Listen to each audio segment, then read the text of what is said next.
Hello? Is anyone there? Dad!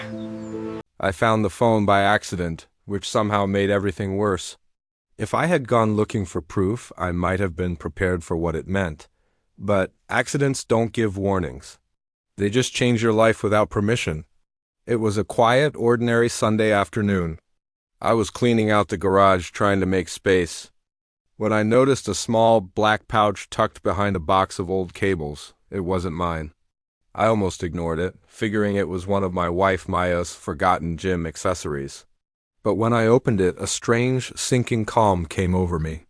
Inside was a cheap phone, not a smartphone. No scratches, no case, no personality. The kind of phone you buy when you don't want to be found? I stood there longer than I should have, holding it, listening to the silence of the garage. Maya was inside, laughing on a video call with her sister, completely relaxed. That laugh felt so foreign to me in that moment. The phone was unlocked. No photos, no apps, just call logs and messages. One contact name stood out immediately. Not a real name, just a word. Second. I didn't feel angry. That came later. What I felt first was clarity. Clean, sharp, undeniable. There's something terrifying about clarity when it arrives without emotion. I pressed call. It rang twice. A man answered. "Hey," he said warmly, like he had been waiting. I recognized the voice instantly. It belonged to Daniel Hart, my business partner of 8 years. The man who had stood beside me at conferences, toasted deals with me, and shaken my hand while smiling at my wife across restaurant tables. He said Maya's name softly, possessively, asked if she was alone. Mentioned a hotel reservation they needed to adjust. I didn't say a word. I just ended the call.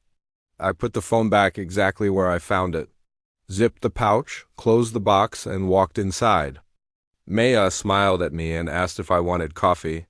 That night I lay beside her and planned. People think revenge is loud.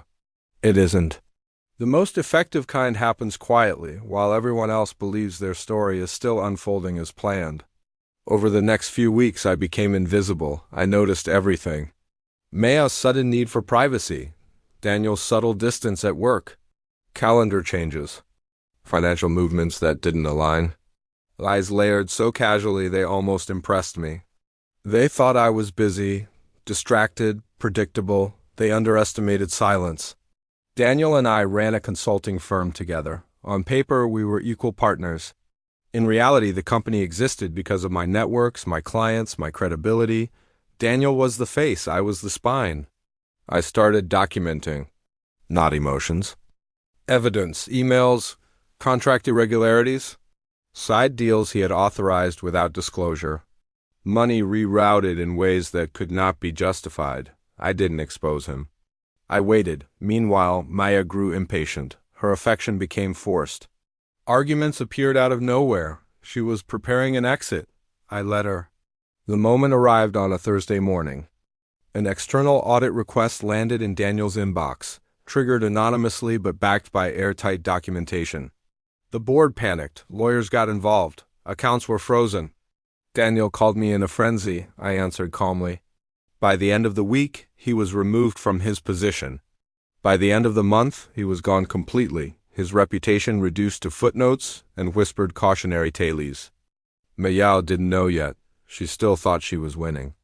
I filed for divorce the same day Daniel was officially dismissed. She was shocked. Genuinely, she hadn't expected me to move first. She tried denial, then confusion, then tears. I didn't interrupt. When she finally asked how I knew, I just placed the phone on the table between us. She didn't touch it. She didn't need to. The divorce was clean. Efficient. She walked away with far less than she imagined. The affair cost her stability, security, and every carefully constructed fantasy. Months later, I ran into Daniel at an airport lounge. He looked smaller somehow, older. He avoided my eyes. I didn't speak to him. I didn't need to. Silence had already done the work. People sometimes ask me if it hurt. Of course it did. But pain is temporary. Loss of control is permanent. They thought they were clever. Thought secrecy made them powerful. What they didn't understand is that deception only works when the person being deceived reacts emotionally. I didn't. I reacted strategically. and that made all the difference.